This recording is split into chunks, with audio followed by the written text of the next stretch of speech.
Pas d'uniforme en revanche dans les Alpes d'Haute-Provence au niveau du col de Corobin dans le pays dinois. Col réservé aujourd'hui aux cyclistes et ça a plu aux grands comme aux petits. Le reportage de Laurie Charrier.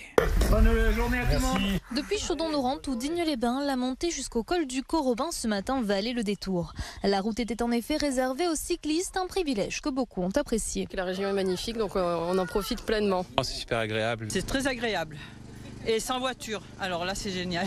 On vient de loin mais on n'est pas déçus. Tranquillité, sécurité et convivialité assurée, c'était une première pour le col du Corobin.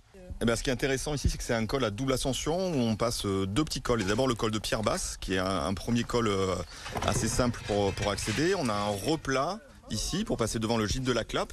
Et après, on a une montée plus raide qui atteint les 10% pour rejoindre le col du Corobin. Et où on a une vue dominante sur la vallée avec les terres noires, les marnes, et une vue vraiment spectaculaire un peu plus loin. Et c'est un endroit vraiment sauvage où on longe la berre des Dourbes tout le long. Et un site vraiment spectaculaire en pleine nature et très apprécié des cyclistes. Le département des Alpes d'Haute-Provence a 3 cols intégrés dans le dispositif. Quant au col du Corobin, il se peut que le dispositif soit renouvelé d'autres années et pourquoi pas l'ouvrir aussi à d'autres cols routiers autour de Provence-Alpes Agglomération.